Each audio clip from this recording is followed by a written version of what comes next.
Angle of intersection, angle of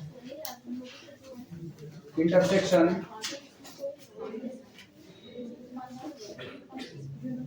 of to curves, दो curve एक दूसरे को इंटरसेक्ट करेंगे। दो कर्व एक दूसरे को जिस पॉइंट पर इंटरसेक्ट करते हैं, या ये कहा जाए ना, दो कर्व जब एक दूसरे को इंटरसेक्ट करेंगे तो किस एंगल पर इंटरसेक्ट करेंगे, वो एंगल क्या होगा, that's called the angle of intersection. बस सीधी सी डिफिनेशन है, सुनो इधर गौर करना। अगर आपको एक कर्व दिया गया है और दूसरा कर्व इसको इंटरसेक्ट करता है, एक कर्व दिया गया है, दूसरा कर्व इसको इंटरसेक्ट करता है, एक काम करो, इंटरसेक्शन पॉइंट पर दोनों ही कर्व के बीच में एक टेंजेंट खींचो। इस इंटरसेक्शन पॉइंट पर दोनों ही कर्व के लिए एक टेंजेंट खींचो। पहला कर्व हम कह रहे हैं ये कौन है, C1, ये दूसरा कर्व कौन है, C2। तो C1 के इस इंटरसेक्शन पॉइंट पर हम एक टेंजेंट को ड्रॉ करते हैं और इसके भी इंटरसेक्शन पॉइंट पर हम एक टेंजेंट को, इन दोनों टेंजेंट के बीच जो ये एक्यूट एंगल बन रहा है थीटा ना, यही क्या कहलाता है, एंगल ऑफ इंटरसेक्शन कहलाता है। क्लियर है? वापस सुनना, दो कर्व एक दूसरे को इंटरसेक्ट किए, जिस पॉइंट पर दोनों कर्व एक दूसरे को इंटरसेक्ट कर रहे हैं उस दिए गए पॉइंट पर, ऑब्वियस सी बात है वो इंटरसेक्शन पॉइंट है तो दोनों ही कर्व पर मौजूद होगा, पहले पर भी और दूसरे पर। तो उसी दिए गए पॉइंट पर पहले कर्व के लिए भी टेंजेंट खींच दो, उसी दिए गए पॉइंट पर दूसरे वाले कर्व के लिए भी क्या खींच दो, टेंजेंट खींच दो। दोनों टेंजेंट के बीच जितना एंगल बन रहा है वही एंगल आपका क्या कहलाता है, एंगल ऑफ इंटरसेक्शन कहलाता है। क्लियर है? चलो लिखते हैं।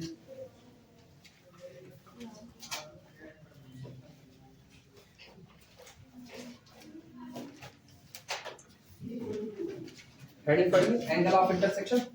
अब इसमें लिखना, अच्छा एक काम करो, कर्व खींच करके उन पे टेंजेंट ड्रॉ करते हैं। ऐसा काम करते हैं, ये पहला कर्व और ये दूसरा कर्व, ठीक। पहले कर्व के लिए टेंजेंट ये आ गया, कुछ ऐसा कितना टेंजेंट लगे,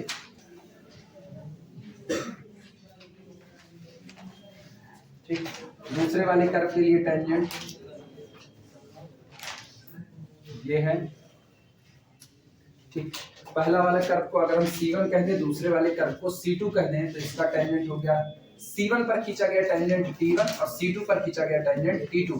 यह इंटरसेक्शन पॉइंट हो गया कैपिटल P और ये इनके बीच का एंगल हो जाएगा। इसके बाद में कोई भी नाम दे देते हैं, थीटा वगैरह कुछ भी, थीटा ही कहते हैं, थीटा नहीं, फाई ये नहीं होता है, फाई नहीं, फाई बाद में चल करके मानेंगे ना, एजम्पशंस के तौर पर फाई के लिए कहते हैं रेडियस वेक्टर और पर्टिकुलर पॉइंट पर खींचे गए टेंजेंट के बीच बना हुआ एंगल फाई माना जाता है। मानने को आप कुछ भी मान सकते हो, ऐसे बना लो एक फिगर, उसके बाद पे लिखा है।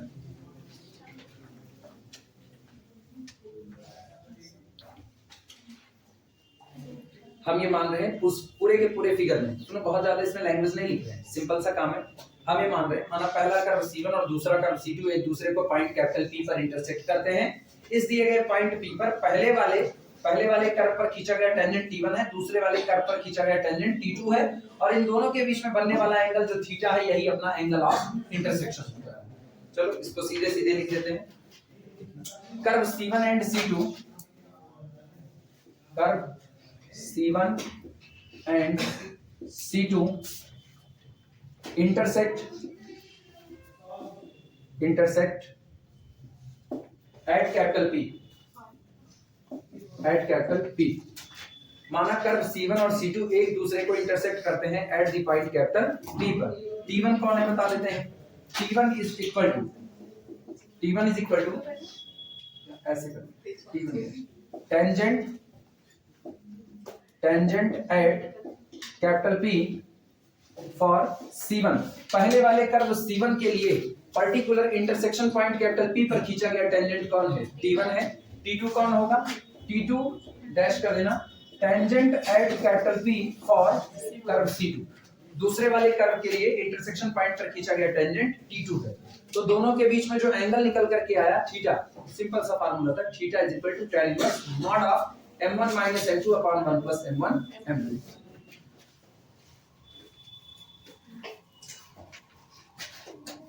So angle of intersection, so angle of intersection, so angle of intersection is equal to angle between T1 and T2, angle between T1 and T2, that is and given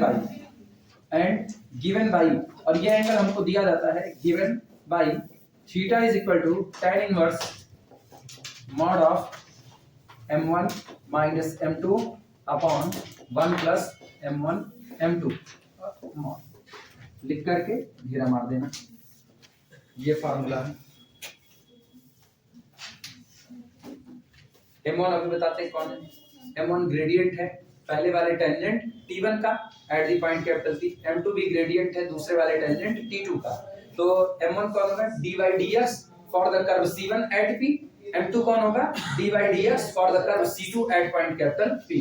पहले इतना लिख लो तब बताते हैं।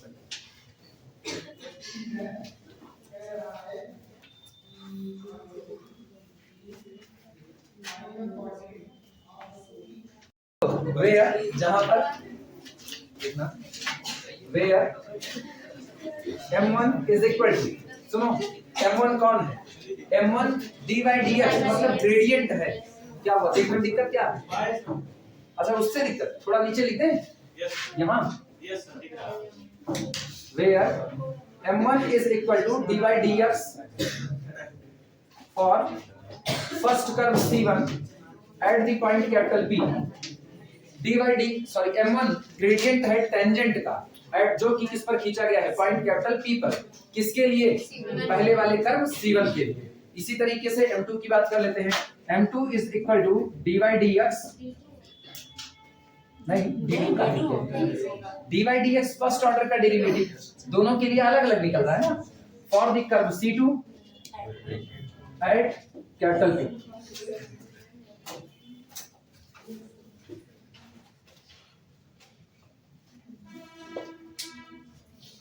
अगर m1 और m2 बराबर हो गया, गौर करना, अगर m1 और m2 बराबर हो गया तो इसका मतलब क्या होगा, दोनों एक दूसरे के पैरेलल हो गए, दोनों एक दूसरे के पैरेलल। और यहाँ पैरेलल की बात नहीं है, यहाँ इसका मतलब है कि दोनों के दोनों कर्व के लिए खींचा गया टेंजेंट एक ही हो गया। अब की बार इसका मतलब दोनों कर्व एक दूसरे को क्या किए, टच करते हुए निकल गए, उन्होंने एक दूसरे को इंटरसेक्ट नहीं किया। अरे ग्रेडियंट ये x एक्सिस के साथ आपका झुकाव ही तो आपका ग्रेडियंट बताता है। एक्चुअली ये टेंजेंट इधर गौर करना, ये टेंजेंट ऐसे आगे बढ़ा होगा, आगे बढ़ते हुए इसने x एक्सिस के साथ जो एंगल बनाया होगा थीटा, इसी के लिए आपने क्या निकाला होगा tan थीटा, जो कौन बना होगा m1।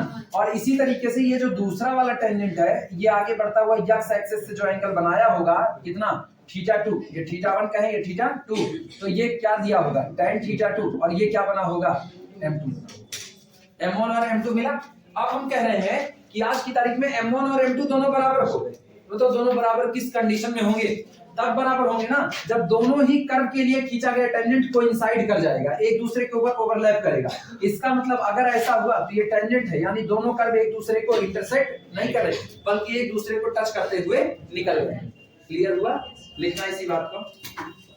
If m1 is equal to m2, अच्छा ये बताओ अगर m1 और m2 बराबर हो गए तो ये एंगल थीटा कितना हो जाएगा, जीरो हो जाएगा। तो इसी बात को लिख देना, स्टार करके लिख देना, स्टार 1 जैसे नोट लिखा जाता है। सब लोग ये सब लिख चुके हो, बोला जाए लिखना if m1 is equal to m2, m1 बराबर m2, इफ m1 बराबर m2 implies that थीटा बराबर 0, if m1 बराबर m2 implies that थीटा बराबर 0, ठीक। this implies that C1 and C2, C1 का मतलब पहला कर्व, C2 का मतलब दूसरा कर्व, टचेस ईच अदर, एक दूसरे को स्पर्श करते हैं, touches each other, C1 and C2 touches each other at the point capital P, touches each other at the point capital P। C1 और C2 एक दूसरे को टच करते हैं किस पॉइंट पर, पर्टिकुलर पॉइंट कैपिटल P पर। स्टार 2 करना, सेकंड पॉइंट।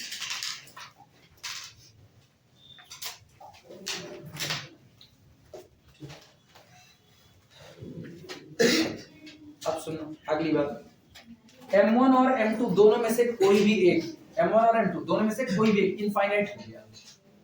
M1 और M2 दोनों में से कोई भी एक कैसा हो गया? इनफाइनाइट हो गया, ठीक?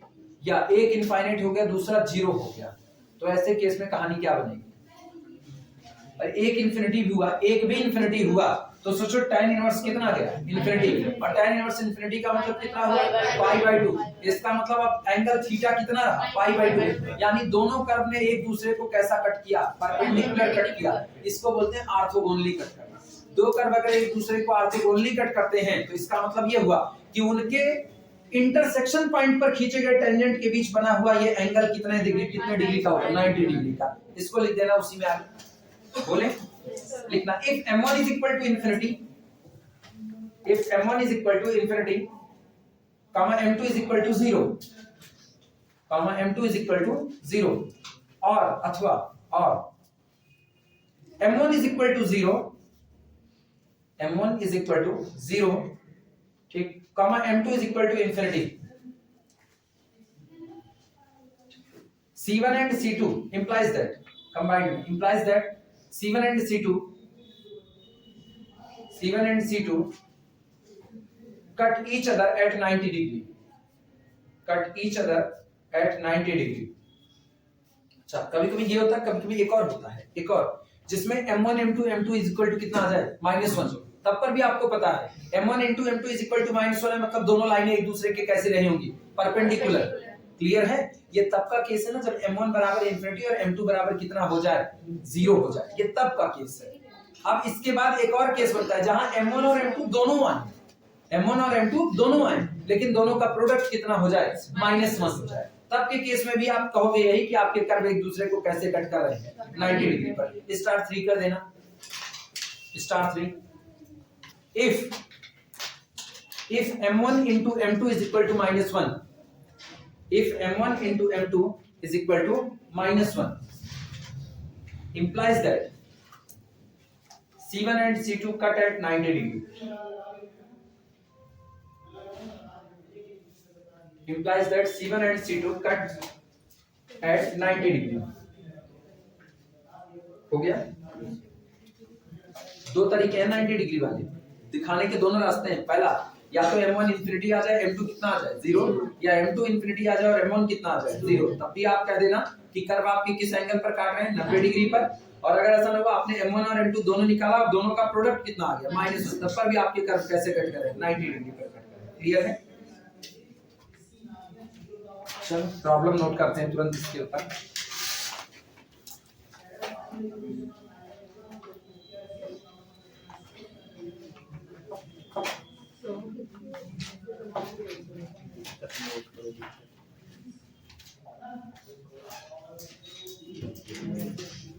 Problem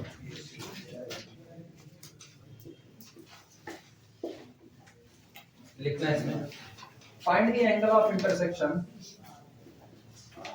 find the angle. Physics का कोई टाइम पता चला तुम लोगों? नहीं। एंगल ऑफ इंटरसेक्शन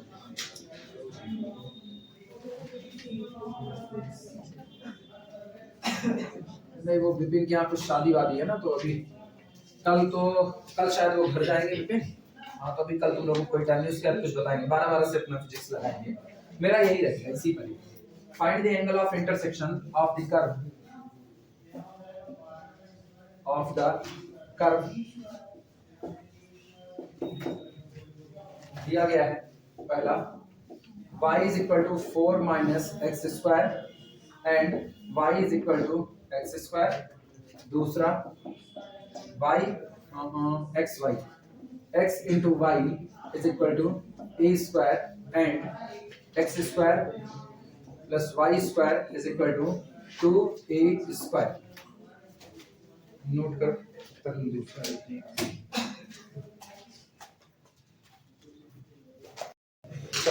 सुनो, दिमाग में सबसे पहले बात बैठाओ, इधर गौर करना जरा। पूरा अभी जो लिखे हुए थे उसको याद करो। जब हम लोगों को एंगल ऑफ इंटरसेक्शन निकालना होता है तो हमको क्या चाहिए? M1 चाहिए, M2 चाहिए, उसके बाद ही तो कुछ काम होगा। लेकिन अब ये बताओ, M1 चाहिए तो इसका मतलब मुझको dy dx चाहिए, पहले कर्व C1 के लिए मुझको dy dx चाहिए, दूसरे कर्व C2 के लिए, लेकिन वो अलग बात है। dy dx हमको पर्टिकुलर एक पॉइंट पर चाहिए, और जिस पॉइंट पर चाहिए वो पॉइंट कौन है? इंटरसेक्शन पॉइंट है। तो इसका मतलब हमको इंटरसेक्शन पॉइंट निकालना है। सबसे पहला काम होता है ऐसे केसेस में, जब आपको एंगल निकालना होगा तो आपको सबसे पहले इंटरसेक्शन पॉइंट निकालना होगा, क्योंकि वो काम है। Find the angle of intersection for the curve this and this. एक कर्व ये है, ये पहला कर्व है, ये दूसरा कर्व, दोनों कर्व एक दूसरे को क्या किए होंगे? इंटरसेक्ट किए होंगे। फिर अगला कर्व ये है और अगला कर्व ये दोनों भी एक दूसरे को इंटरसेक्ट किए होंगे। जिस पॉइंट पर इन्होंने एक दूसरे को काटा होगा उस पॉइंट पर आपको एंगल ऑफ इंटरसेक्शन चाहिए। तो सबसे पहला काम होगा दोनों कर्व से इंटरसेक्शन पॉइंट को निकालना। कैसे निकलेगा वो सुनो। ये बताओ, दोनों कर्व एक दूसरे को इंटरसेक्ट किए, अगर दोनों कर्व एक दूसरे को इंटरसेक्ट किए तो कम से कम एक पॉइंट तो ऐसा जरूर होगा, कम से कम एक पॉइंट ऐसा जरूर होगा, अधिक से अधिक एक से ज्यादा हो सकते हैं। जैसे दो सर्किल एक दूसरे को इंटरसेक्ट करें, ये बताओ, ये पहली सर्किल और ये दूसरी सर्किल इंटरसेक्ट की, कई पॉइंट पर काटा? दो पर। तो कितने इंटरसेक्शन पॉइंट मिले? दो निकले। तो दोनों इंटरसेक्शन पॉइंट पर अलग अलग एंगल ऑफ इंटरसेक्शन निकाला जाएगा कि नहीं? तो इसी तरीके से यहाँ पर केस बना कि अगर आपको कर्व दिए गए हैं तो ये कर्व एक दूसरे को या तो टच करेंगे या तो बिना कट किए निकल जाएंगे, लेकिन एंगल ऑफ इंटरसेक्शन कहा हुआ है तो इसका मतलब या तो टच करेंगे या तो इंटरसेक्ट करेंगे कहीं ना कहीं पर। कुल मिला के एंगल ऑफ इंटरसेक्शन वो पॉइंट होता है जो आपके पहले और दूसरे दोनों कर्व पर लाई करता है, दोनों ही कर्व पर लाई करता है। तो हम इन दोनों की मदद से उस एंगल ऑफ इंटरसेक्शन को सबसे पहले निकालेंगे। चलो शुरुआत करते हैं। सबसे पहले दोनों कर्व लिख दो। सॉल्यूशन हम पहले के लिए कर रहे हैं, पहले के लिए हम करेंगे, दूसरे के लिए अभी तुमको यही पे करना पड़ेगा, ठीक है। चलो, पहला दिया गया है y is equal to 4 minus x square, नाम देना इक्वेशन नंबर 1 अपना पहला कर्व है। y is equal to x square equation number 2 ये अपना दूसरा कर्व है। हेडिंग डाल देना पॉइंट ऑफ इंटरसेक्शन, हेडिंग डाल point of intersection, point of intersection, point of intersection निकालना। अच्छा, वो ऐसा पॉइंट है जो दोनों ही कर्व पर मौजूद है, और दोनों पर मौजूद है तो इसका मतलब इन दोनों को आपस में मर्ज करवा दो, इन दोनों को आपस में मर्ज कराओ। ये बताओ कितना दिया? y बराबर, उठा करके पहले वाले में y बराबर एक्स स्क्वायर मिलेगा। तो जब पहले में y बराबर एक्स स्क्वायर लिखना, यूजिंग 2 in 1, यूजिंग 2 in 1 रखो ऊपर, कितना बनेगा? X square is equal to 4 minus x square, इसको इधर लाओ, this implies that 2x square is equal to कितना हुआ? 4, 2 1 के 2, 2 दूनी 4, this implies that x is equal to plus minus under root, ये x की वैल्यू है, ठीक। मतलब इंटरसेक्शन पॉइंट पर x कोऑर्डिनेट या तो अंडर रूट 2 रहा होगा और या तो माइनस अंडर रूट 2 रहा होगा। अच्छा, जिस दिन x बराबर अंडर रूट 2 रहा होगा उस दिन चलो देखते हैं y कितना रहा होगा। Now at x is equal to under root 2, y is equal to x square, give y is equal to, रखो under root 2, y is equal to 2, at x is equal to minus under root 2, y is equal to x square, give y is equal to again कितना? 2, यानी कि मुझको मिला। So intersection points are, so intersection points are, इसलिए जो कटान बिंदु हैं जिन पर ये दोनों कर्व एक दूसरे को काट रहे हैं, पहला x बराबर कितना लिए थे? अंडर रूट 2, अंडर रूट 2 पर आपको y कितना मिला? 2, और दूसरा अंडर रूट 2 माइनस के साथ, और इस पर आपको y फिर से कितना मिला? ये दो पॉइंट है, ये आपके इंटरसेक्शन पॉइंट है। पहला अंडर रूट 2 का 2, दूसरा माइनस अंडर रूट 2 का 2, नोट कर।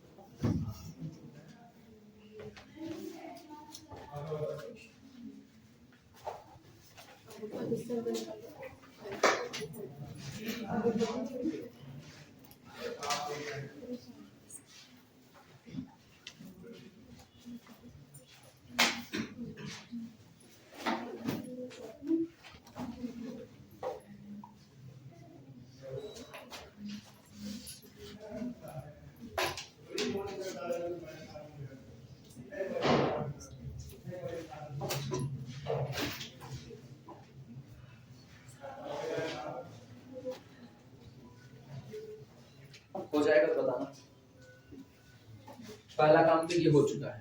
दूसरा काम होगा ना इंटरसेक्शन पॉइंट पर dy dx की वैल्यू को कैलकुलेट करना। एक बार dy dx निकालोगे तो कौन मिलेगा m1, दोबारा निकालोगे तो कौन मिलेगा m2, और बारी बारी दोनों कर्व के लिए निकालेंगे, पहले और दूसरे दोनों कर्व के लिए। अच्छा, चूंकि दो इंटरसेक्शन पॉइंट मिले ना, इसलिए दोनों पर अलग अलग काम करना पड़ेगा। पहले हम लोग इंटरसेक्शन पॉइंट वाला चुनेंगे √2, 2 को, और इसके बाद देखते हैं क्या होता है।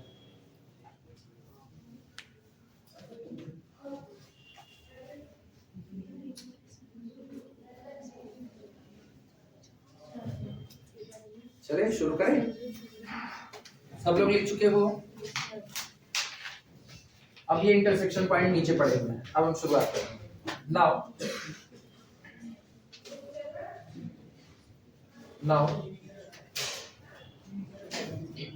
for curve 1,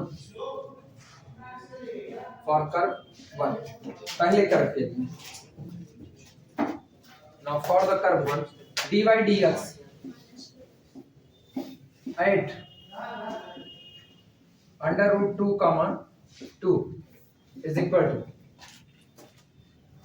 चलो पहले वाले कर्व को डिफरेंशिएट करो, कितना आएगा? 4 का 0 -2x किस पॉइंट पर? एट √2, 2, और ऑब्वियस बात है कितना? -2√2 m1। ये आपका m1 आया। ये पहले पॉइंट पर निकाल दें, किस पर? √2, 2 पर। अगला हाल देखना, for second curve, for curve 2 dy dx किस पॉइंट पर? एट √2, 2 इज इक्वल टू, दूसरे को डिफरेंशिएट करो, कितना? 2x, that is equal to 2√2, और ये कौन हुआ आपका? m2। m1 मिल चुका है, m2 मिल चुका है। ये सब किस पॉइंट पर मिला हुआ है? √2, 2 पर। अब एंगल ऑफ इंटरसेक्शन निकालने की बात है। इधर का हटा दें,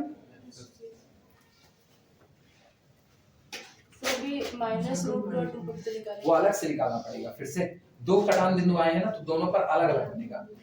दो इंटरसेक्शन, कटान बिंदु मेरे मुंह से निकलता है ना, इंटरसेक्शन पॉइंट दो अलग अलग है।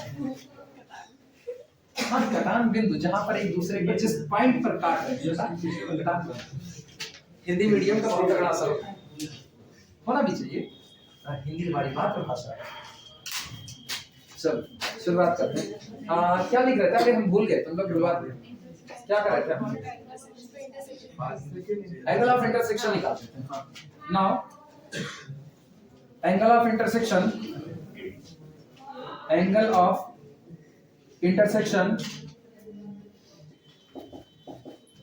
Eight √2, 2 theta is equal to tan inverse mod of m1 - m2 -2√2 minus ये कितना?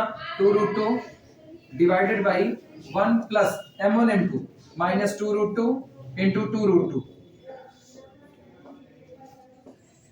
This is equal to tan inverse.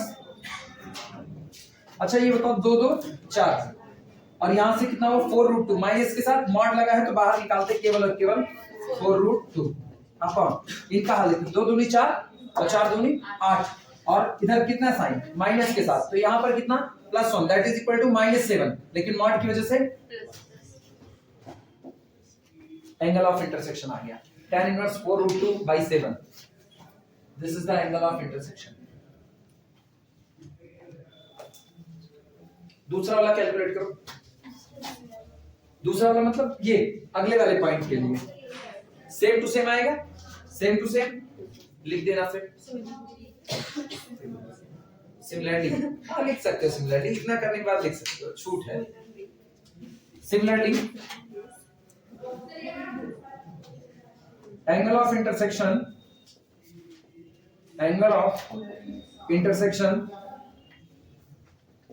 similarly angle of intersection at -√2, 2 theta is equal to, ये तुम लोग पूरा लिखना, हम लिख सकते हैं बस, खाली हमको छूट है।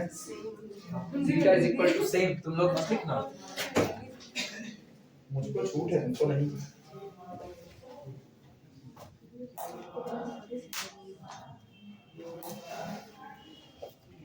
दूसरे वाले कर्व के लिए बोलो, सेकंड वाले के लिए टाइम दिए, सॉल्व करके बताओ इनके लिए। ये लास्ट में वो लाइन लिख देना, both curve touches each other, ठीक है। एंगल थीटा बराबर 0 होगा तो दोनों कर्व एक दूसरे को क्या करेंगे, टच करेंगे। अगला न्यूमेरिकल देते हैं। अगला न्यूमेरिकल है problem, show that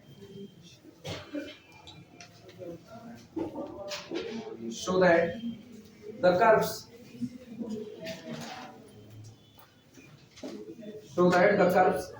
x to the power 3 minus 3xy square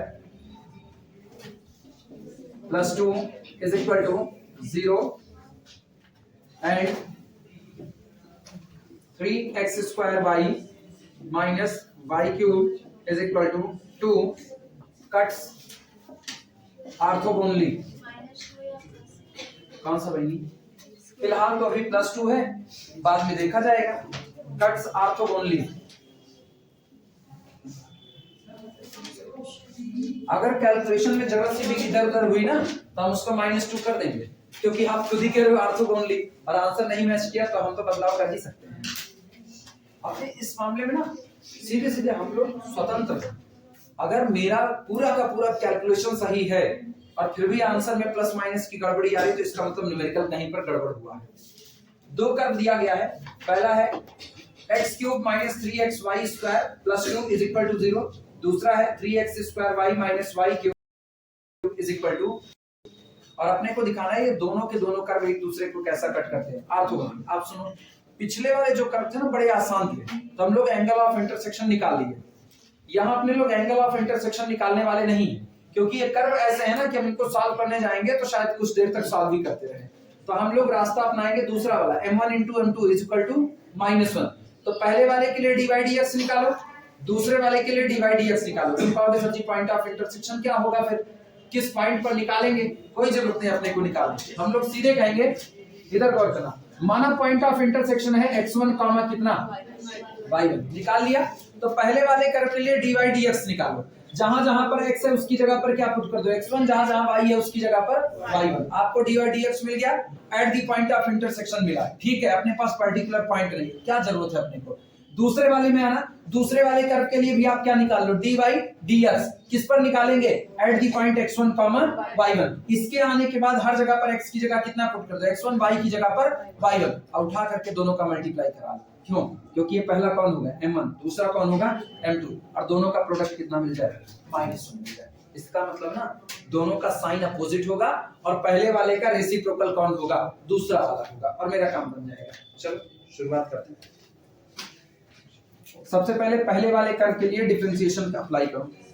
solution, दोनों कर्व को साइड बाय साइड लिखना। पहला कर्व हम ले रहे हैं, पहला कर्व है x³ - 3xy² + 2 is equal to 0, नाम है इक्वेशन नंबर 1, पहला कर्व। दूसरा 3x² - 3y³ + 1 is equal to 2, equation number 2।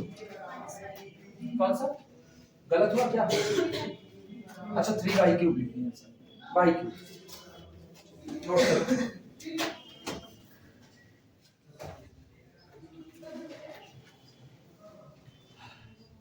Take point of intersection x1, y1, इतना लिख ले, तब उसके बाद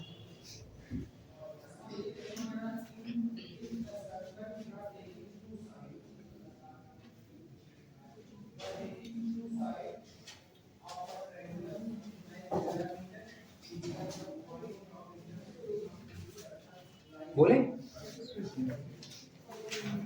take point of intersection x1, y1, take point of intersection x1, y1, take point of intersection x1, y1। चलो differentiate करने की शुरुआत करो। For the curve first, for the curve first, पहले दिए गए कर्व के लिए कर्व डिफरेंशिएशन कितना आएगा, 3x² - 3, सुनो प्रोडक्ट रूल लगेगा, x का डिफरेंशिएशन 1, तो खाली छूटा कौन, y स्क्वायर। अच्छा प्लस होता ना, लेकिन माइनस की वजह से माइनस, 2 नीचे आएगा, 3 दूना 6, 6x y dy dx is equal to कितना, क्या 3 को कॉमन करके हटा सकते हैं, 3 को कॉमन करके पूरे में से हटाओ, ये अपने पास बनेगा, this implies that x square minus y square, और इसको उधर कर देते हैं, is equal to 2xy dy dx, चलेगा। तो dy dx क्या मिला, this implies that dy dx is equal to x square minus y square upon 2xy। लेकिन ये कौन है, ये स्लोप ऑफ टेंजेंट है, किस पर, अभी नहीं, अब हमको ये चाहिए at the point of intersection. तो at the point of intersection में आपने इंटरसेक्शन पॉइंट क्या माना है, x1 y1, तो ये होगा dy dx slope of tangent at the point x1 y1 is equal to x1 square minus y1 square upon कितना 2x1 y1, और इसको नाम दे देना m1, इस पूरे को नाम दे दो m1, तो m1 अपने आप को मिल चुका है। अब यही बिहेव करेंगे किसके साथ, सेकंड कर्व के साथ। चलो सेकंड वाले कर्व के साथ देखो, for the curve 2, for the curve 2 second curve के लिए आओ मेरे साथ डिफरेंशिएशन के प्रोसेस की शुरुआत करो। पहले इनको x स्क्वायर को निपटाते हो, x स्क्वायर का डिफरेंशिएशन 2x, तो 3 दूना 6, 6xy, फिर प्लस 3x स्क्वायर रहने देना, y का डिफरेंशिएशन y dy dx, तो इसका मतलब plus 3x square dy dx, 3 पर आना, इसका करोगे तो कितना minus 3y square dy dx, और बराबर कितना, क्या यहां से डिवाइड, पहले 3 को हटा दिया जाए, पहले 3 को निपटा दे। अच्छा मुझे जगह की जरूरत पड़ेगी, कुछ तो मिटा ही सकते हैं।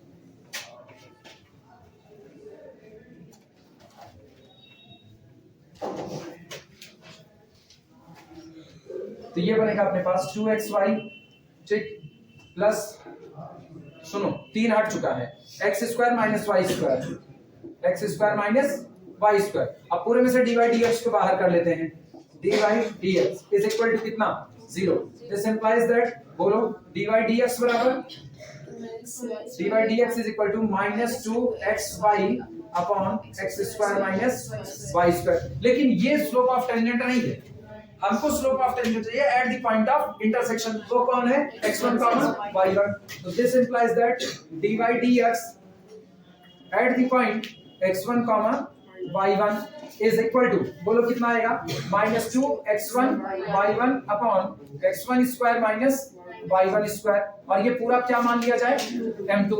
अब जरा m1 और m2 पर नजर डालो, प्रोडक्ट करने पर -1 मिलेगा कि नहीं मिलेगा, नहीं मिलेगा, क्या नहीं मेरे पास आया, DFO m1 into m2 is equal to, m1 भरते हैं x1 square minus y1 square upon 2x1 y1 minus x1 2 x1 y1 upon x1 square minus y1 square, 2x1 से 2x1 y1 स्क्वायर से that is equal to -1 + 1 that is -1। और अगर दोनों के gradient का multiplication -1 आया तो दोनों कर्व एक दूसरे को कैसे कट करते हैं, ऑर्थोगोनली, परपेंडिकुलरली, मतलब ऑर्थोगोनली। नोट करो क्या लिखना, this implies that curve cuts each other orthogonally, पहले ये पूरा लिख डालो था, curve cuts each other orthogonally, इतना लिखने के बाद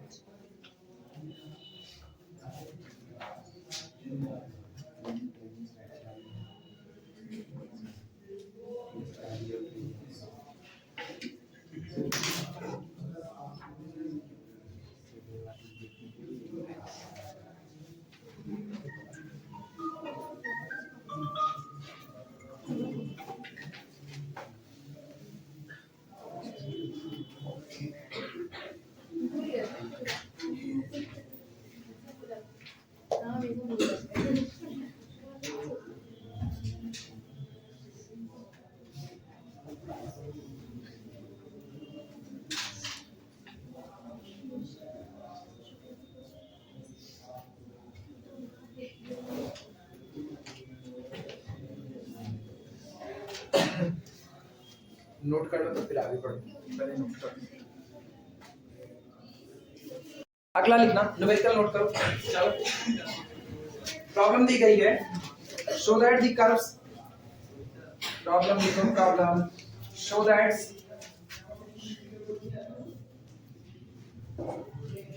the curves,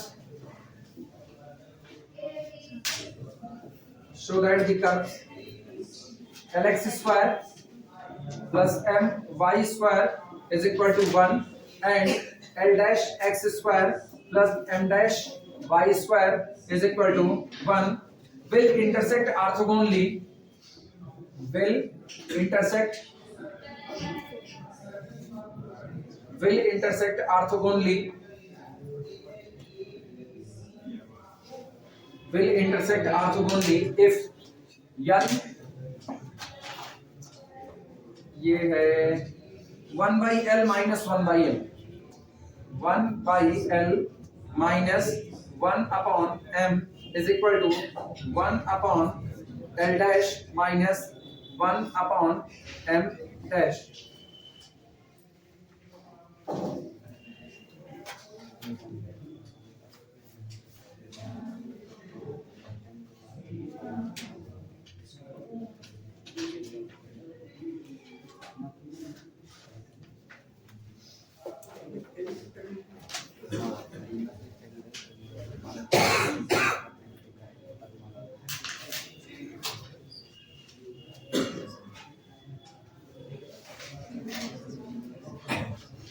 लिख लेना, सवाल तो बताना, शुरुआत करें। लिख चुके? चलें शुरू करें। अच्छा, सबसे पहला काम dy dx को निकाल लिया जाए, पहला काम तो यही काम किया जाए। चलो शुरुआत करते हैं। सॉल्यूशन सुनो, इंटरसेक्शन पॉइंट बाद में लिया जाएगा, सबसे पहला काम करते हैं ना, सिंपली dy dx को कैलकुलेट कर लेते हैं दोनों ही कर्व के लिए। लिखना, for the curve first, for the curve, अच्छा पहले दोनों कर्व को तुम लोग लिख चुके, for the curve first, for the curve first, चलो कोई बात नहीं, lx square plus m y square is equal to 1, differentiate करो, कितना होगा 2lx plus 2my dy dx is equal to 0, दो हटा दो, यानी this implies that dy dx is equal to minus lx upon my, minus lx upon my। लिख करके ऐसे घेरा मार देना। For the curve second, for the curve second, दूसरे वाले कर्व के लिए l dash x square plus m dash y square is equal to 1। Similarly है ना, क्या दोनों कर्व एक जैसे हैं, तो हम सीधे लिख दें dy dx is equal to minus l dash x upon m dash y। लिखा जा सकता है, एक काम ये हो गया।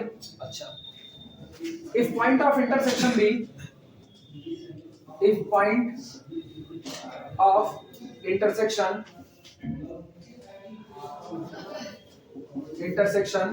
be x1, y1, अगर हम ये कहें कि जो हमारा पॉइंट ऑफ इंटरसेक्शन है वो कौन है, x1, y1 है, तो सोचो इस दिए गए पॉइंट पर पहले कर्व के लिए, this implies that for first curve m1 is equal to dy dx at x1, y1 is equal to कितना बनेगा, minus lx1 upon my1। For second curve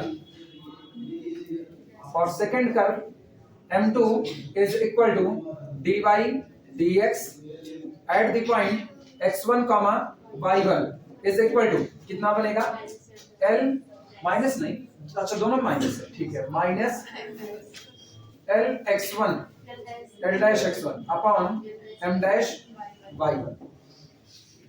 पहले इतना लिखा, फिर चलते हैं आगे।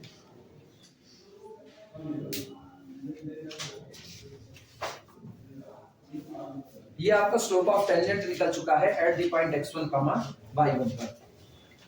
और मुझको पता है अगर कर्व ऑर्थोगोनली कट करते हैं तो निश्चित तौर पर दोनों का प्रोडक्ट कितना आएगा, -1 आएगा। अपने को शर्त निकालनी कि आप साबित कीजिए अगर कर्व ऑर्थोगोनली कट करते हैं तो ऐसा होगा।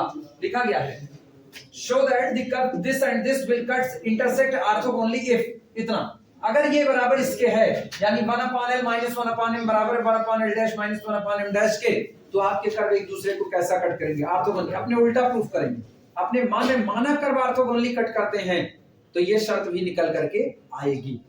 हम लोग ऐसा प्रूफ करें कि अगर कर्व ऑर्थोगोनली कट करते हैं तो कहीं ना कहीं मुझको इस शर्त से टकराना पड़ेगा, ये शर्त हमको नजर आएगी। अब चलो यही काम करते हैं, कहते हैं कि अगर कर्व ऑर्थोगोनली कट करते हैं तो दोनों का प्रोडक्ट कितना आएगा, -1 आएगा। क्लियर है? चलो लिखने की शुरुआत करते हैं।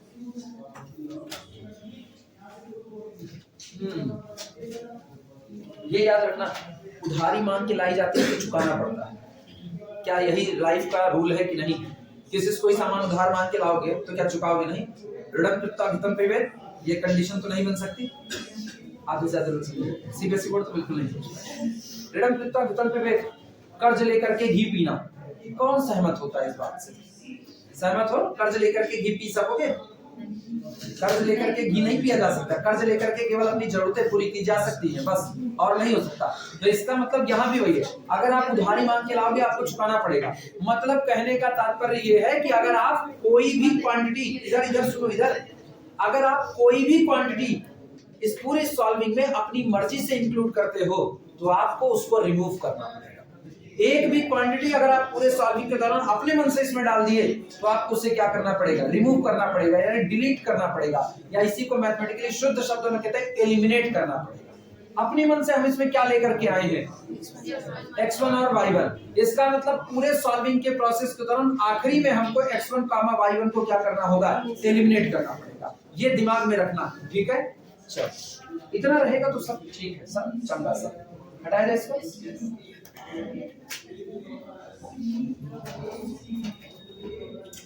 लिखना if curve cut each other orthogonally, if curves cuts each other orthogonally, if curve cuts each other orthogonally, अगर ये कर्व एक दूसरे को ऑर्थोगोनली कट करते हैं, then तब ऐसे परिस्थितियों में m1 into m2 is equal to -1, that is अर्थात करो प्रोडक्ट m1 into m2, इधर देखना, minus lx1 upon my1 into minus l dash x1 upon m dash y1 is equal to कितना हो गया, -1। यानी दिस इंप्लाइज दैट, ये बताओ माइनस माइनस प्लस बना कितना, l dash upon m dash, l dash x1 square upon m dash y1 square is equal to कितना, -1। यही बना, इसको उधर भेज दो। दिस इंप्लाइज दैट अपने को क्या मिलता है, l dash x1 square is equal to m dash y1 square, लेकिन साइन कैसा, माइनस। एक इक्वेशन अपने को मिल चुका है, नाम देना है इक्वेशन नंबर 1। अपने को ना कंडीशन निकालनी, -1 नहीं लाना था, -1 की शर्त से अभी तक हम इस कंडीशन तक पहुंचे हुए हैं।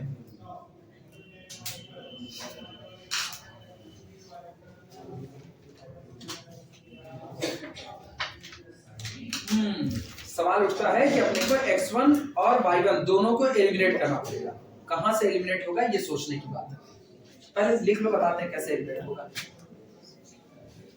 जो इंटरसेक्शन पॉइंट होता है, मेरे पास एक थ्योरी अभी भी बची है जिसका हम कहीं पर इस्तेमाल नहीं किए। जो इंटरसेक्शन पॉइंट होता है वो दोनों ही कर्व पर मौजूद होता है, दोनों ही कर्व पर। तो इसका मतलब जो इंटरसेक्शन पॉइंट x1 y1 हमने चुना है वो पहले वाले कर्व पर भी होगा और दूसरे वाले कर्व पर भी मौजूद होगा। सहमत हो इस बात से? बस यही मेरा की पॉइंट है, यहीं से ये एलिमिनेट हो जाएगा। सब हो गया हो तो उधर का हटा दें।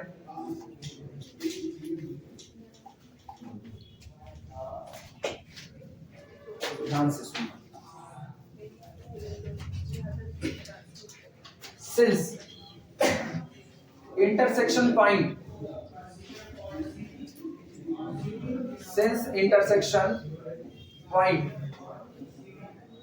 x1, y1 lie on both curve,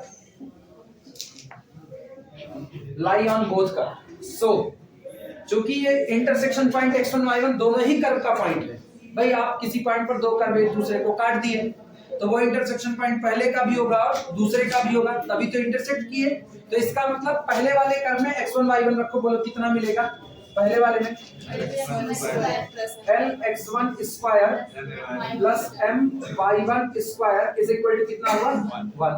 अच्छा दूसरे में रखो तो कितना मिलेगा l dash x1 square plus m dash y1 square is equal to 1। मेरे लिए दिक्कत ये 1 खड़ा करेगा, ये 1 दिक्कत भरा है और मुझको केवल x1 डैश और y1 डैश चाहिए। तो एक काम करो ना, दोनों को एक दूसरे से घटा दो, दोनों को घटा दो, माइनस बोलो कितना मिलेगा l माइनस l डैश बाहर कितना आया x1 स्क्वायर प्लस अगले में m माइनस m डैश बाहर कितना आया y1 स्क्वायर और उधर कितना हुआ 0, उठा के इसको उधर फेंक दो। This implies that l minus l dash x1 square is equal to उधर गया तो m minus m dash y1 square. Equation number 2।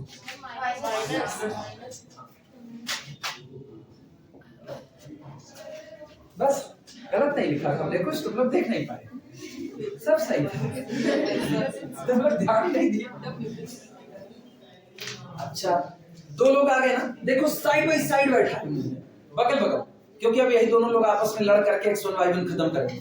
अब देखना एक ये है एक ये है और मुझको x1 और y1 दोनों को हटा देना है। एक ही काम करो, डिवाइड लगाओ, डिवाइड लगाओ किसमें इक्वेशन नंबर 2 में इक्वेशन नंबर 1 से डिवाइड कर दो। लिखना अच्छा रुके, ये शब्द इस्तेमाल कर लेते ना एलिमिनेटिंग x1 y1, ये शब्द इस्तेमाल कर, पहले इतना तुम लोग लिख लो तब। थीम समझ में आया क्या था? थीम समझ में आया क्या था? थीम बहुत सीधा सा था कि हमने पहले ही मान लिया कि माना दोनों का एक दूसरे को ऑर्थोगोनली कट करते हैं और अगर ऐसा है तो ये शर्त कहीं ना कहीं हमको बीच रास्ते में मिलेगी और ये लेकर के हम चल दिए। चलते चलते हमको मिला कि m1 into m2 is equal to -1, मुझको एक ऐसी शर्त पर खड़ा कर चुका है जहां पर मेरे लिए दो अननोन क्वांटिटी x1 और y1 इन्वॉल्व है जिनको हमने इन्वॉल्व कराया है।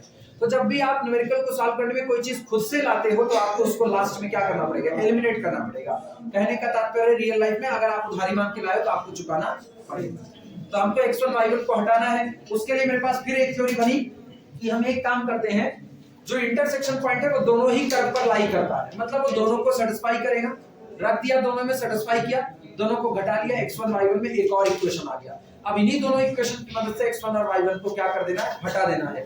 हटाने के बाद जो शर्त बचेगी वो शर्त ये मानने पर आ रही है जब हमने क्या कहा था कि curve cuts each other orthogonally, यानी कि जब शर्त है ऑर्थोगोनली कट करे, ऑर्थोगोनली कट करे मतलब शर्त है, यही इतना काम।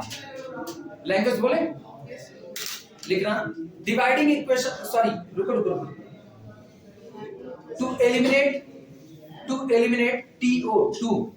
to eliminate x1 and y1, to eliminate x1 and y1 divide equation 2 by equation 1, to eliminate x1 y1 divide equation 2 by equation 1। Equation 2 को इक्वेशन 1 से क्या कर दिया जाए, डिवाइड लगाया जाए। चलो डिवाइड लगाते हैं।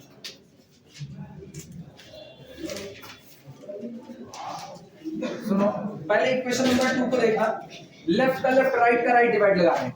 l minus l dash x1 square divided by l dash और कितना x1 square is equal to, उधर के हाल पर देखना, उधर कितना है m डैश माइनस कितना m y1 square upon minus के साथ minus m dash y1 square. ये और ये कटा, ये और ये कटा, एक काम करो ना डिवाइड लगा दो अंदर में पूरे में, देखो कितना आया। दिस इंप्लाइज दैट, बोलो l upon l minus l upon l l dash, l से l कटा 1 अपॉन l डैश, इधर ठीक है। यहाँ का हाल देखना कितना, ये और ये कटा माइनस 1 अपॉन l, ये आया। इज इक्वल टू, इधर के हाल में बोलो, माइनस वन अपॉन एम, और माइनस माइनस प्लस, इधर कितना, वन अपॉन एम डैश। अच्छा, जो शर्त चाहिए उसकी तरफ आते हैं। एल डैश एम डैश एक तरफ चाहिए, एल और एम एक तरफ चाहिए, क्या बैलेंस हो सकता है कि नहीं? इसको उधर लेकर के चले जाओ। ये एल वाला हिस्सा इधर लाओ, तो ये कितना बनेगा, वन अपॉन एल, ये इसको इधर ला रहे हैं तो पॉजिटिव हो गया, और बचा minus one upon M is equal to, अब सुनो, ये इधर आ गया, अब इसको उधर लेकर जाओ, one upon L dash minus one upon M dash, which is the required condition, which is required condition। इसका मतलब जब जब कर्व एक दूसरे को ऑर्थोगोनली कट करेंगे, 1 upon L minus 1 upon M बराबर 1 upon L dash minus 1 upon M dash होगा। नोट कर लो।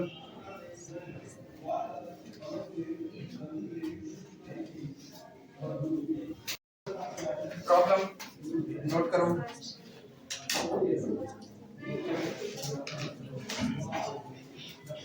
प्रॉब्लम है, show that the curves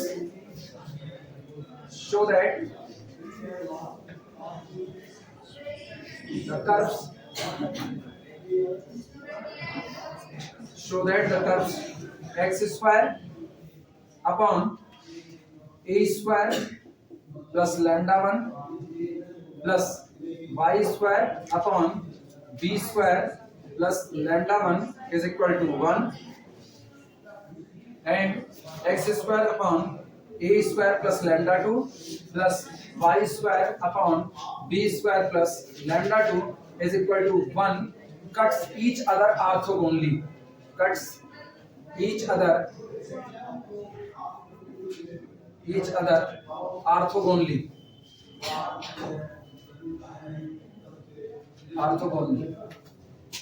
दो कर्व दिया गया है, x square upon a square plus lambda 1 plus y square upon b square plus lambda 1 is equal to 1, x square upon a square plus lambda 2 plus y square upon b square plus lambda 2 is equal to 1। और कह रहे हैं आप दिखाइए कि ये दोनों curve एक दूसरे को ऑर्थोगोनली कट करेंगे। नोट करें।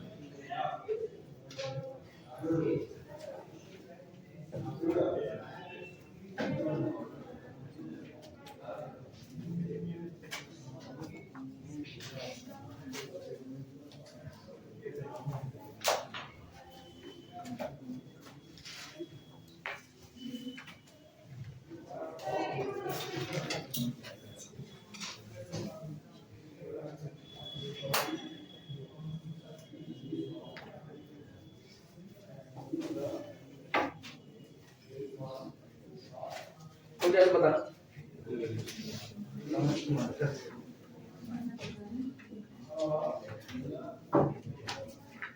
हो गया सबका, सब लोग लिख चुके हैं। क्या किया जाए, करे डी बाई डी एक्स,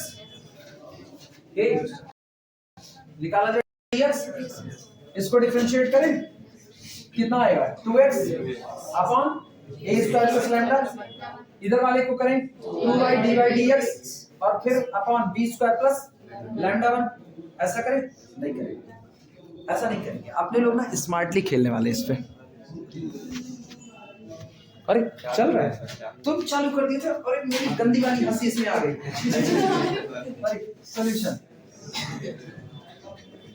सुनो, एक काम करते ना, अभी भी ऐसा तो पढ़े थे, अभी भी देखो ऐसा ही पढ़े थे, एक्स स्क्वायर था वाई स्क्वायर था 1 था, एक्स स्क्वायर था वाई स्क्वायर था 1 था, अभी पढ़े हैं कि नहीं पढ़े? देखो यार, एक्स स्क्वायर था वाई स्क्वायर था 1 था, एक्स स्क्वायर था वाई स्क्वायर था 1 था, एल था एम था एल डैश था एम डैश था, यही तो था। तो देखो ना, इसको थोड़ा सुधार करके लिखो। अगर इसको ऐसे देखा जाए तो ये लिखा गया 1 upon a square plus lambda 1। चलो इसका मेकअप करते हैं, x square plus 1 upon b square plus lambda 1, और इधर कौन हुआ y square is equal to 1। हम लोग इसको ऐसा लिखते हैं, ये लिखा गया है lx square plus m y square is equal to 1। आया ना? इसको देखो, ये लिखा गया है 1 upon a square plus lambda 2, और बाहर कौन है एक्स स्क्वायर प्लस ये लिखा गया है 1 upon B square plus lambda 1, इधर कौन है y square is equal to 1। This implies that ये लिखा गया है L dash x square plus M dash y square is equal to 1। आया ना, क्या बता देंगे देयर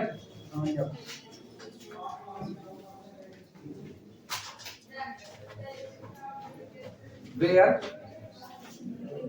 L बराबर 1 upon a square plus lambda 1, m बराबर 1 upon b square plus lambda 1, L dash बराबर 1 upon a square plus lambda 2 और m बराबर 1 upon b square plus lambda 2।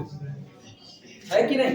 अब ये भी कुछ प्रूव किए हैं, ये एक दूसरे को ऑर्थोगोनली कट करते हैं अगर L upon 1 upon L minus 1 upon M is equal to 1 upon L dash minus 1 upon L dash. अभी था कि नहीं था? They cut each other orthogonally, they cut each other orthogonally if, ये एक दूसरे लिखना मत अब थोड़ी देर बस मेरे साथ बनो। They cut each other orthogonally if 1 upon L minus 1 upon M is equal to 1 upon L dash minus 1 upon कितना L dash। मानते हो कि नहीं मानते? इतना हुआ। अच्छा अब सुनना, न्यूमेरिकल तो लिख ही चुके हो ना, न्यूमेरिकल हटा सकते हैं। अच्छा सुनो, ये हटाए,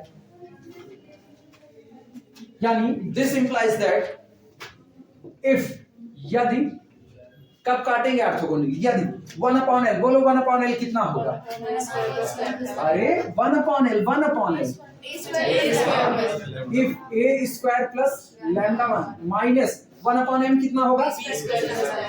b स्क्वायर माइनस लैम्डा 1 बराबर बैठेगा किसके? 1 upon l dash a square plus lambda 2 minus 1 upon m dash b square minus lambda 2। ये कैंसिल आउट, ये दैट इज इफ ये लोग एक दूसरे को इस तब ऑर्थोगोनली कट करेंगे जब a square minus B square बैठेगा किसके? a square minus B square. दुनिया जानती है a square minus B square a square minus B square के बराबर होता ही है, कि इनकार है इस बात से? होता है।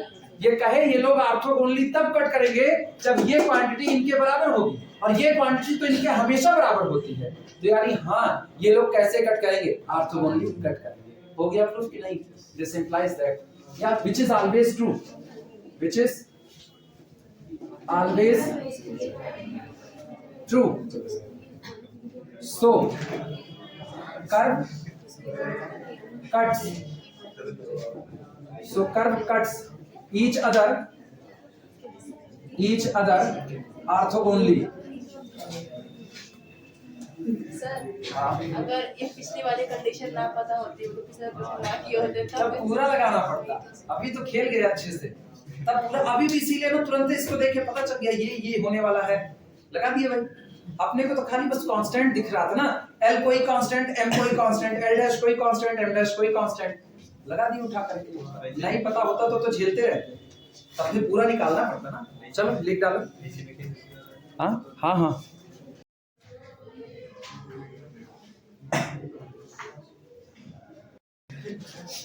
प्रॉब्लम लिखना। Find the condition that the curves find the condition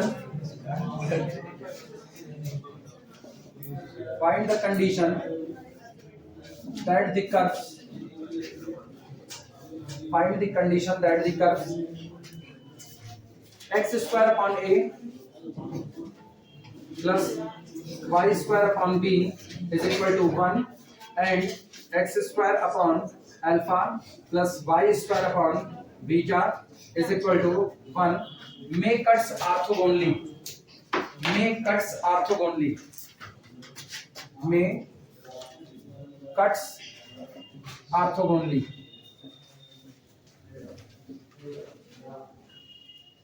आप वो शर्त निकालिए जिस शर्त के होल्ड होने पर ये दोनों कर्व एक दूसरे को कैसा कट करेंगे?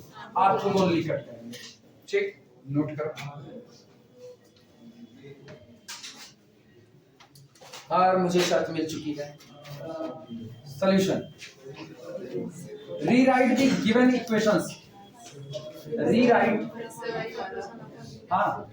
The given curves rewrite the given curves as, इनको फिर से रीराइट करो, बोलो रीराइट में इसको क्या लिखें, lx स्क्वायर प्लस उसको क्या लिखें, my स्क्वायर, अब की और शॉर्ट इज इक्वल टू 1, इसको क्या लिखें, l dash x square plus m dash y square is equal to 1, where जहां पर l is equal to 1 upon a, m is equal to 1 upon b, l dash is equal to 1 upon alpha और m dash is equal to 1 upon beta. और मुझको पता है these two curves cut each other orthogonally if, याद आया, these two curves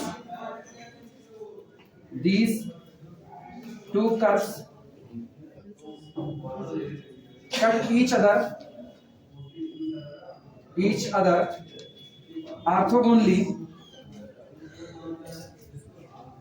orthogonally if, यदि, कब cut करेंगे, 1 upon l minus 1 upon m बराबर 1 upon l dash minus 1 upon m dash, that is if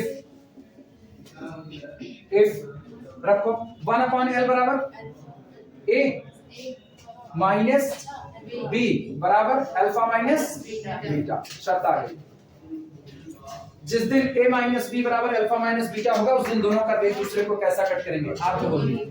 एक न्यूमेरिकल मेन है, बाकी दोनों न्यूमेरिकल उसके एप्लीकेशन पार्ट है, आप सीधे उनका इस्तेमाल करो, आंसर आ चुका है, बहुत ज्यादा अपने को दौड़ने की जरूरत नहीं। हाँ यही होगा।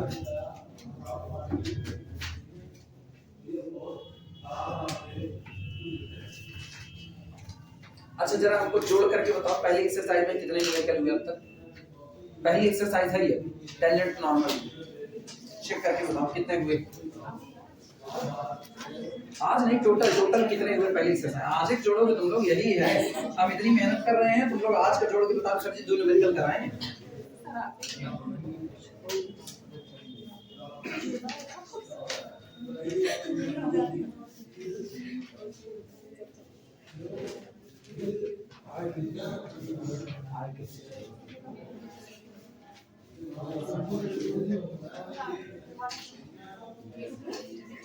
कितने हुए, 18 निकल गए पहले एक्सरसाइज से। तो फिलहाल सुनो 18 हम करवाए हैं, तो ऑब्वियस सी बात है तुमको हम दो न्यूमेरिकल तो दे सकते हैं होमवर्क के तौर पर, तो दो न्यूमेरिकल होमवर्क के तौर पर ले लो, 18 तो 20 सगुन हो जाए, एक और दे देंगे 21 सगुन हो जाएगा, ठीक है। 21 रुपए का सगुन दिया जाता है, उसके बाद हम लोग अगले वाले एक्सरसाइज की तरफ मूव करते हैं। क्या हुआ, सगुन नहीं जानती? नहीं कुछ और। अच्छा आपके सगुन की अंग्रेजी खोजनी पड़ेगी, हो जाए तो बताना, फिर हटा जाए इसको। फिर कॉल आ गई। न्यूमेरिकल है, show that this circle this and this, दो सर्किल का इक्वेशन लिखा गया। पहला सर्किल है x square plus y square plus 2x plus c is equal to 0, दूसरा सर्किल है x square plus y square plus 2dy plus c is equal to 0। कह रहे हैं आप ये दिखाइए दोनों सर्किल एक दूसरे को टच करते हैं अगर शर्त होल्ड होनी चाहिए, 1 upon a square plus 1 upon b square is equal to 1 upon c। Homework है, ठीक, नोट कर लो इसे। दूसरा देते हैं, बस इसके साथ ना इस चैप्टर को बंद करते हैं, इस एक्सरसाइज को। कोशिश करना, नहीं आएगा तो फिर पूछना, तब बताते हैं। अगला दिया है problem, second problem, show that the circles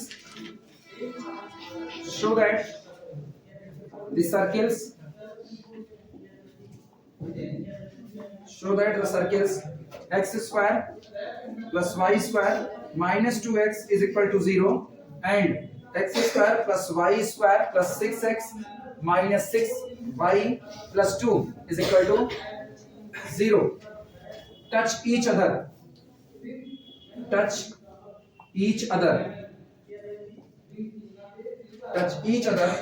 find the coordinate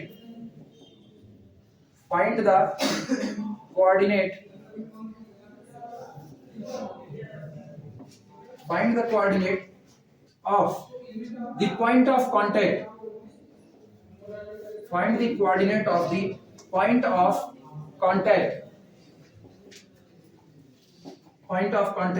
and the equation of tangent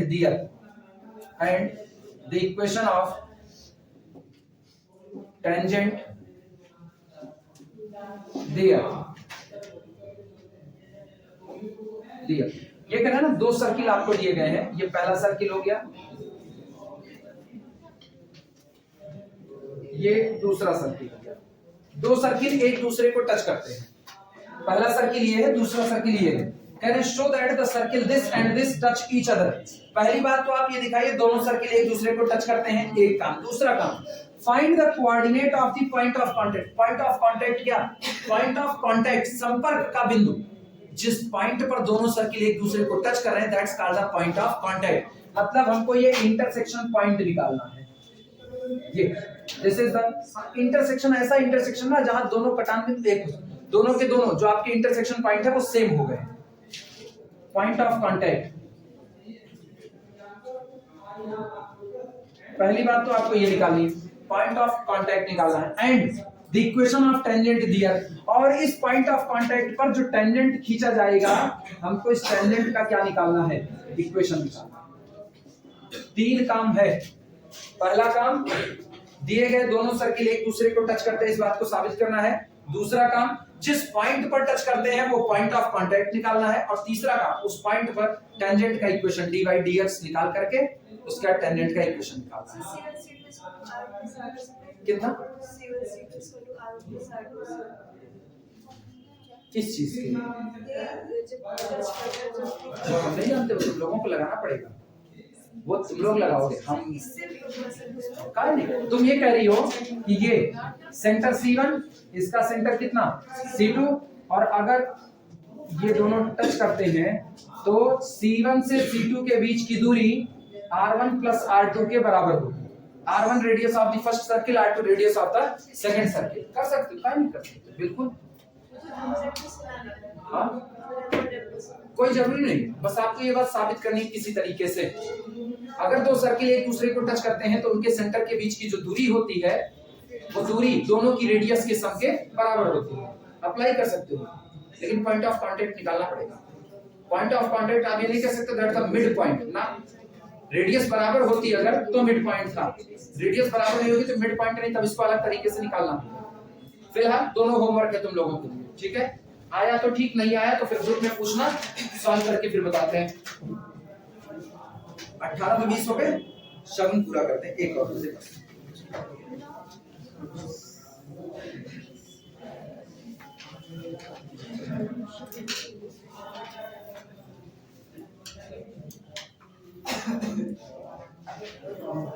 चल 20 रहे, शगुन में 20 रहे।